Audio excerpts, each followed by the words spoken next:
Shalom Aleichem, parachat de la semaine, parachat Vaera. Nous voyons dans la paracha qu'il y a marqué Kaved Lev Paro. Le cœur de Pharaon s'est endurci.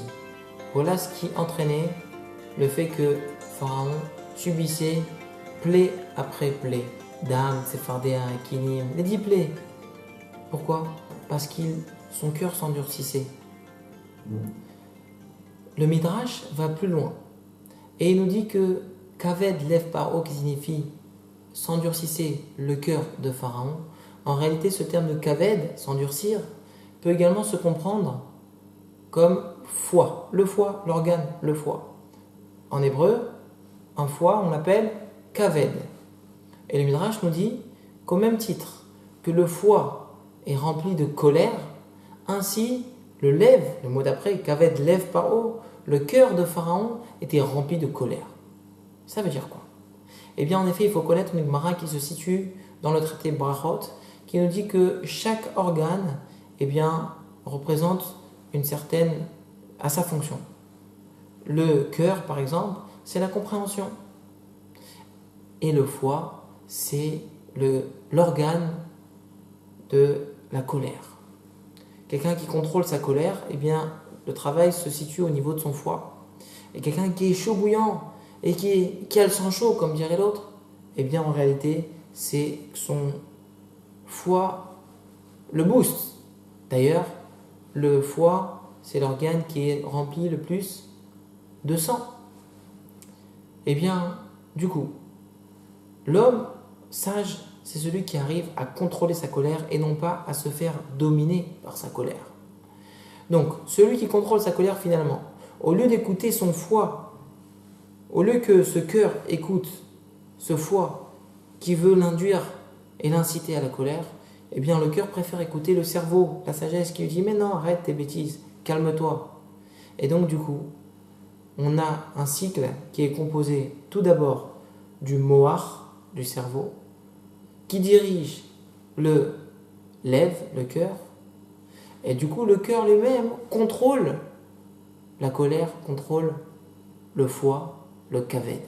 Et on arrive du coup à l'acrostiche des termes mohar, lev, kaved, ça donne meler. Les premières lettres, les initiales donnent le mot meler, roi. Effectivement, si tu arrives à te comporter ainsi, tu vas être un roi. Un roi sur qui? Sur toi-même.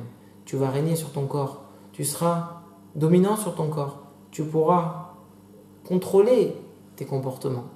À l'inverse, celui qui écoute son Yetzer Hara et qui écoute son foie, qui l'induit à la colère, eh bien, c'est complètement le scénario inverse. C'est le foie qui gouverne le cœur et qui anesthésie le cerveau. Du coup, nous arriverons à un cycle qui sera composé tout d'abord du kaved, du foie, ensuite du lev, du cœur, et pour terminer, le mohar, le cerveau.